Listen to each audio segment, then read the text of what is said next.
Hi, I'm Todd Raffel, and I'm here with Bethany Wallace, and we're talking here about her work and her organization's hiring and recruiting and branding and messaging and recruitment marketing, workforce planning. She's with a nonprofit. We're going to talk about that.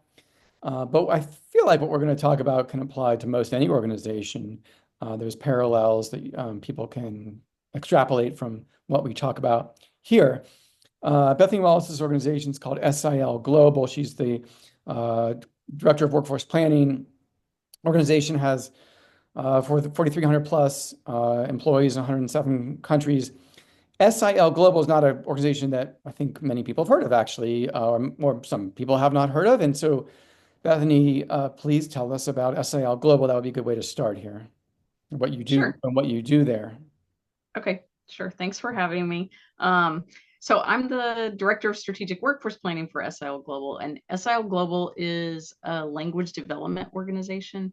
And so we work around the world in 107 countries, really focusing on minority language development through like linguistics, Bible translation, scripture engagement, some trauma healing efforts, education, literacy training, just little arms of like a very holistic approach to um, kind of diving into a language, helping the community, even like develop a dictionary, like just some basic tools that really elevate minority people groups around the world, and oftentimes even within their own countries and within their government's eyes. Hmm. If they have these pieces, their language group is all of a sudden kind of taken more seriously.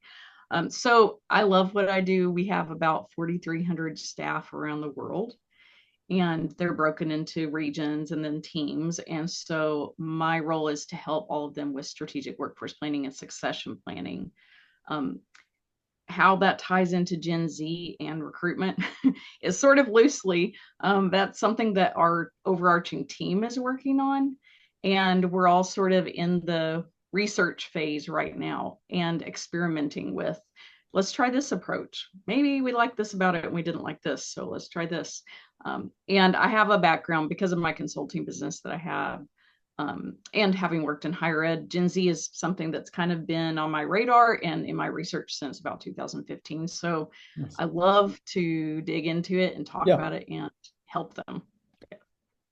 perfect. So, okay, we're going to talk about a few things here. We're going to talk about Gen Z is a big part of your audience, your target market for hires. So we're talking about characteristics of Gen Z. Then we're going to talk about what that means to you. So they have these characteristics. So what do you do with that? And then lastly, some more of the tactics, like how you find people or what kind of initiatives you have. Not so much the messaging, but how do you proceed in finding and so on. So, okay, so let's start with Gen Z. Tell me about them. Sure. So for anyone, especially people who are kind of loosely refer to Gen Z but don't know exactly who they're talking about, um, I think it's a very common term now, but often they're grouped with millennials. People are actually talking about millennials when they say Gen Z and Yeah. back and the other way around. So Gen Z is basically anyone who was born between 1995 and 2012.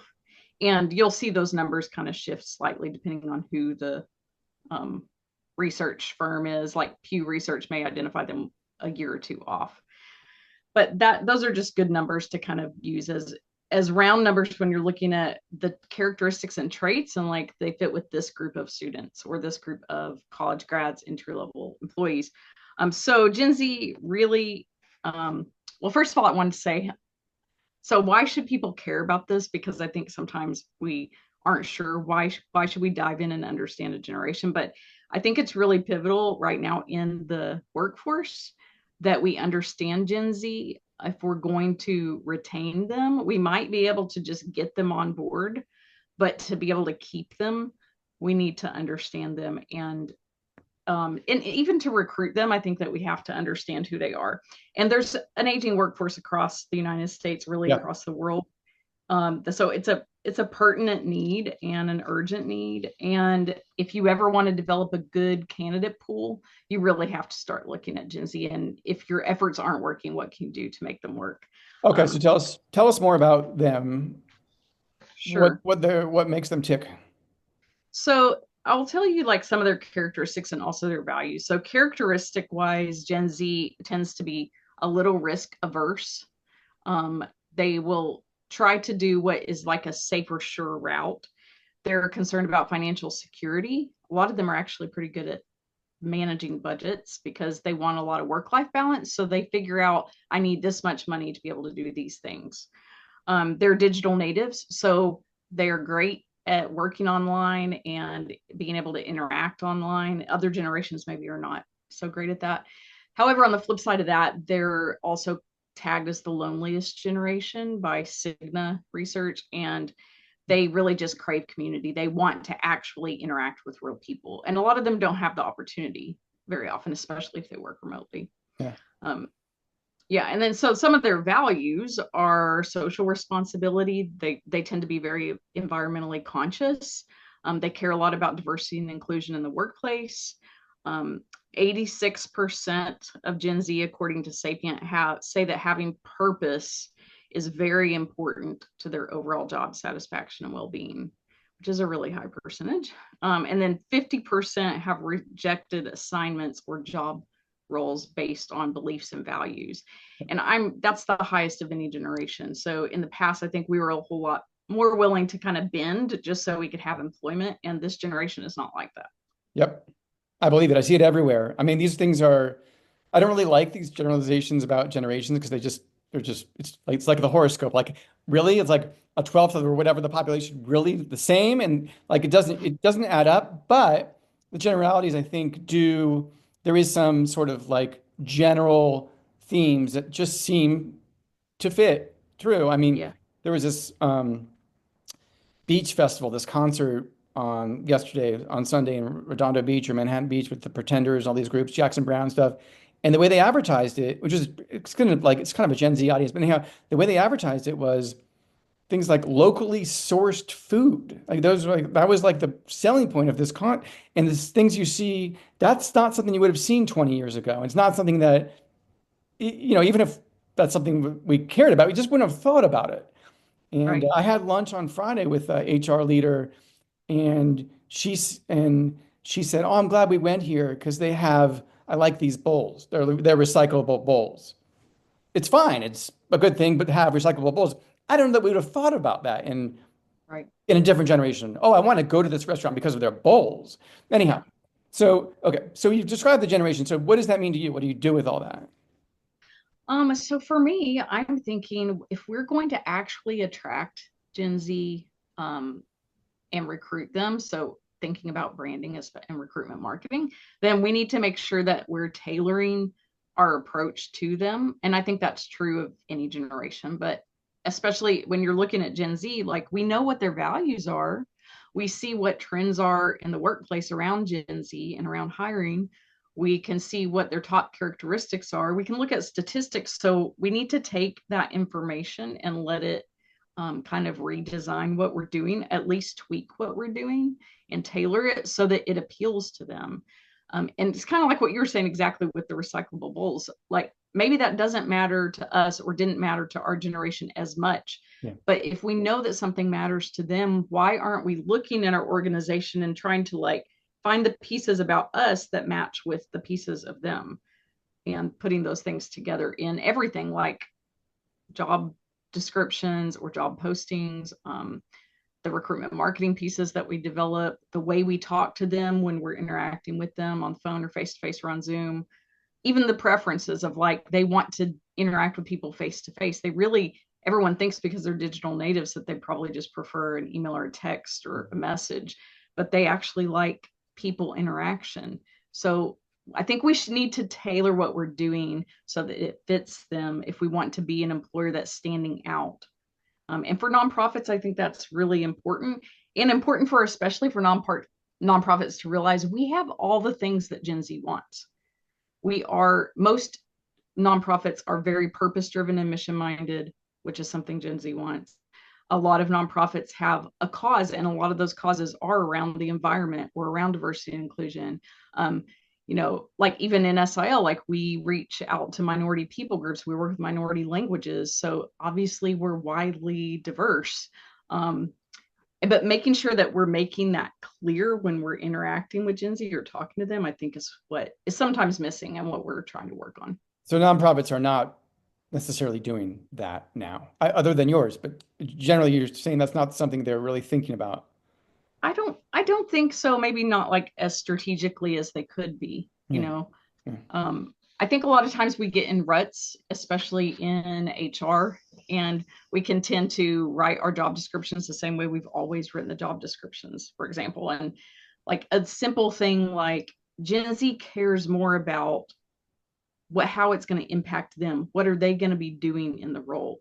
They care more about that than they care about listening or reading through a description of who you are as a company. So flip flop it. It's and that isn't like a major thing, but I think a lot of organizations could make minor tweaks that would really give them better reception from Gen Z candidates. Yep. Let's talk about the last thing, which is more of the tactics. Like, okay, so we have like what you feel like kind of moves or drives Gen Z, and then you're trying to incorporate that into all of your messaging, job descriptions, and ads and postings, conversations. And then let's talk about the tactics. There's a sourcing or planning or partnerships. Like, what are you doing to attract and find and all that? Sure.